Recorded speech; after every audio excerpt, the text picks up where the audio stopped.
আমরা রিউনিয়ন বলছি কারণ এই একই দিনে এক ছাদের তলে আমরা এতগুলো ব্যান্ডসকে পাচ্ছি, আমাদের সকলের প্রিয় দ্য রক স্টার্স ফসিলসকে পাচ্ছি লক্ষ্মী ছাড়াকে পাচ্ছি, চন্দ্রবিন্দুকে পাচ্ছি, ইউফোরিয়াকে একবার ইউফোরিক ভাবে জোরে একটা হাততালি, make some noise guys, come on, একবার জোরে হাততালি হয়ে যাক ওনার জন্য। আমাদের সামনে আছেন। এছাড়াও এই ইউনিটি কনসার্ট আমরা কেন করলাম, এখানে অনেকেরই প্রশ্ন, যেহেতু আমরা ট্রাভেল ট্রেড, মেনলি আমরা ইন্টারন্যাশনাল ট্যুর করি, ডোমেস্টিক করি না, তো ট্রাভেল ট্রেডের সঙ্গে কি লিঙ্ক ইউনিটি কনসার্ট, এটা অনেকের মধ্যে প্রশ্ন। অ্যাকচুয়ালি ছোটোবেলায় আমরা যখন স্কুল কলেজ লাইফে ছিলাম তখন আমরা এমন কোনো অনুষ্ঠান বাদ যায়নি যেখানে রূপম দা প্রোগ্রাম করছে বা লক্ষ্মী ছাড়া চন্দ্রবিন্দু প্রোগ্রাম করছে, ইউফোরিয়া প্রোগ্রাম আমি একটা দেখেছিলাম। নমস্কার, আমি ডক্টর পলাশ সেন্ট্রাল ব্র্যান্ড ইউফোরিয়া, আর আমি আসছি আগামী 1 তারিখ মানে 1 নভেম্বরে তোমার আমার সবার ভালোবাসার শহর মানে কলকাতায় আসছি। আমি আসছি for the biggest night of the year, the biggest concert of the year, Euphoria's playing, আর আমাদের সাথে my inspirations, my brothers and 3 of the greatest bands Bengal has ever produced, they are playing. Chandrabindu, Lakshmi ছাড়া and fossils সবাই আসবে। ওই দিন গান হবে, আড্ডা হবে, আর রক মিউজিক আর ইন্ডিপেন্ডেন্ট মিউজিকের চাঁদের হাট বসবে। I might be a Prabhashi Bangali from Benares and Kolkata's adopted son, and I'm proud of it. তোমরা সবাই এসো একটা ইতিহাস তৈরি করতে। Come support original music. আমরা যারা 90s এর সবাই আমাদের ব্যান্ডগুলো তৈরি হয়েছে এবং আমরা গান বাজনা করতে শুরু করেছি, তো সেখানে এরকম প্রচুর শোজ হয়েছে যে শোগুলো কিন্তু অনেকগুলো মাল্টিপল ব্যান্ডস একসাথে এসে স্টেজ শেয়ার করেছে, এবং তাতে যেটা হয়েছে যে একটা কালচার তৈরি হয়েছে। তো সেই কালচারটা কিন্তু এই এখনো এই সময় অবধিও সেটাকে সবাই ধরে রাখতে পেরেছে, প্রত্যেকের নিজের নিজের অডিয়েন্স তৈরি হয়েছে, এবং আমরা যে এখনো গান গাইতে পারছি তার একটা বড় কারণ ওই কনসেপ্টগুলো। ইউনিটি কনসার্ট আবার যে হচ্ছে, এই যে সবকটা ব্যান্ড একসঙ্গে এসে এক স্টেজে দাঁড়াচ্ছে, এটার মধ্যে একটা খুব বড় মেসেজ আছে যে আমরা সারা বছর ধরে যে যেখানে আলাদা আলাদা শো করি না কেন, আসলে প্ল্যাটফর্মটা একটাই, এবং সেখানে এসে সবাই যখন আমরা দাঁড়াই, মানে কোট আনকোট বাংলা ব্যান্ড বলে আমাদেরকে যে বলা হয়, তো সেই জায়গায় না একসাথে হওয়াটা এটা খুব জরুরি। এই অকারণের গানকে আর একটু বেশি বেশি করে এগিয়ে দেওয়া হোক সামনে, তাহলে কিন্তু ক্রিয়েটিভিটি, নতুন প্রতিভা এটা আরো অনেক বেশি করে এগিয়ে আসবে। কথা বলি, আমি একটু চাইবো ব্যতিক্রম ঘটবে কেন বলো, মানে আমাদের গায়কের একটু কথা বলা উচিত। আচ্ছা ঠিক আছে রাজ, এটা সবসময় ভুল হয় কারণ আমি তো বেশি কথা বলতে পারি না, কিন্তু একটা জিনিস বলতে চাই যে সম্বন্ধ মানে পাপা আমার বন্ধু হয়, আর ও এই ইউনিটি কনসার্টের মানে এই কনসেপ্টটা যখন এনেছিল তার আগে আমরা গো এভরিওয়্যারের জন্য এই ওদের থিম সংটা করেছিলাম, তখন থেকেই ও বলেছিল যে এরকম এত সুন্দর একটা ব্যাপার, এরকম একটা ইনভেস্টমেন্ট করেছি, এর আউটপুট এত ভালো, আমার গো এভরিওয়্যারের সঙ্গে গানটা এত সুন্দর, তাহলে এটাকে একটু বড় ভেঞ্চার করা যায় কীভাবে। তো এইটা একটা বিশাল বড় প্ল্যানিং অনেকদিন ধরে হয়েছে, প্রায় পুরো জুন মাসে আমরা একসাথে কী করতে পারি, কী করা যেতে পারে, আর এই নামটাও আমি সিলেক্ট করে দিয়েছিলাম যে ইউনিটি কনসেপ্টটার একটাই কারণ ছিল যে যারাই বাজাক না কেন, তখনও আমাদের লাইন আপ সেট আপ হয়নি, কিন্তু এটাই মাথায় ছিল যে আমরা যখনই স্টেজে যে কটা ব্যান্ডই হোক না কেন, এই কনসার্টগুলো সবসময় খুব স্পেশাল। ছোটোবেলা থেকে অনেক এরকম কনসার্ট বাজিয়েছি, স্পেশালি আর্লি 2000s-এ কত এরকম কনসার্ট হতো, আর সেই মেমোরিজগুলো খুব স্পেশাল। আর আমরা আবার এই 1 তারিখ আরও নতুন মেমোরিজ তৈরি করতে চলেছি, এটা একটা খুব বড় ব্যাপার।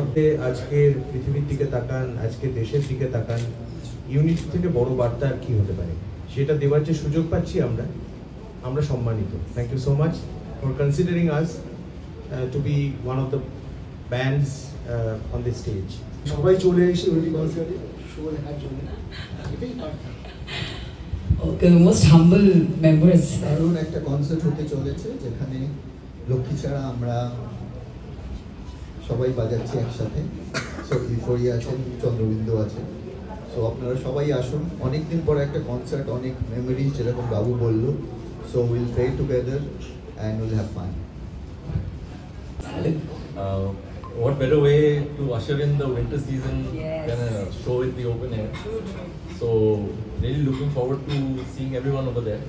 We'll rock out together, and thanks to everyone. Thanks to all the organizers for getting this together.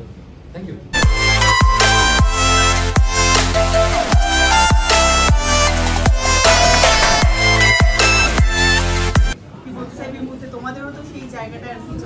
আমি নস্টালজিয়ায় বিশ্বাস করি না, কোনোদিনই বিশ্বাস করিনি আজ অবধি। আমি যখন মিউজিক করি সেই বর্তমান সময়ের জন্যই মিউজিক করি।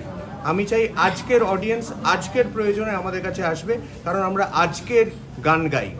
আমরা সবসময় বর্তমানের গান গাই, অতীতের গান গাই না, অন্তত আমি গাই না। অ্যাকচুয়ালি হ্যাঁ, মানে নস্টালজিয়ার মতো তো বয়সও হয়নি আমাদের। কি হবে, অদ্ভুত ব্যাপার, অনেক সময় পথ বাকি আছে এখন। সো হ্যাঁ, আমাদের পুরো কাজটা খুব কারেন্ট, খুব কন্টেম্পোরারি সবারই। সো ডেফিনেটলি আমাদের জাস্ট নস্টালজিয়া ভাবলে খুব দুঃখ পাবো, সেটা নই আমরা। হ্যাঁ, সেটা আমরা বলছি না। সবসময় আমাদের দেখলেই যেন একটা বুড়োরা চলে এসে, বুড়ো আমরারা চলে এসছে, রাত ফাত পড়ে গেছে, এরকম একটা কেন? আমরা এভার ইয়াং। কিন্তু ছোটবেলার মানে ছোট এখনো সবাই আপনারা, তবে একটা কিছু মুহূর্ত তো নিশ্চয়ই স্টেজে মানে যেটা আপনারা শেয়ার করতে চাইবেন, মানে আমি শেয়ার নিশ্চয়ই করব, যখন স্টেজে উঠবো তখন শেয়ার করব। এটা আমার স্টেজ না, এখানে তো ঘাবড়ে যাচ্ছি। আচ্ছা, 4 bands 1 stage, এটাও কিন্তু একটা অভিনব বিষয় যে বিভিন্ন কিছু অভিনব না, এটাই তো হওয়ার কথা।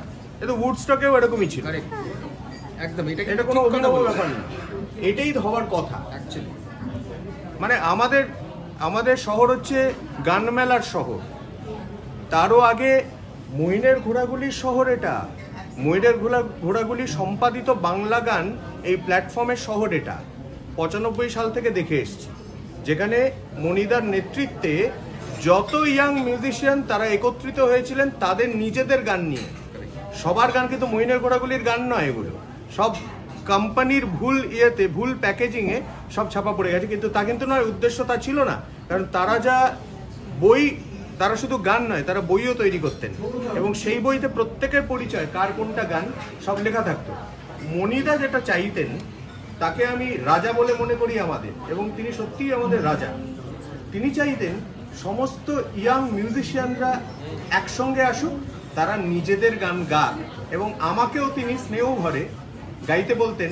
ওখানে বসেই গাও, মনে আছে আমি সেদিনও ছিল দুপুর এমন, এটা তোর বোনের প্রিয় গান, সেটা গাইতাম।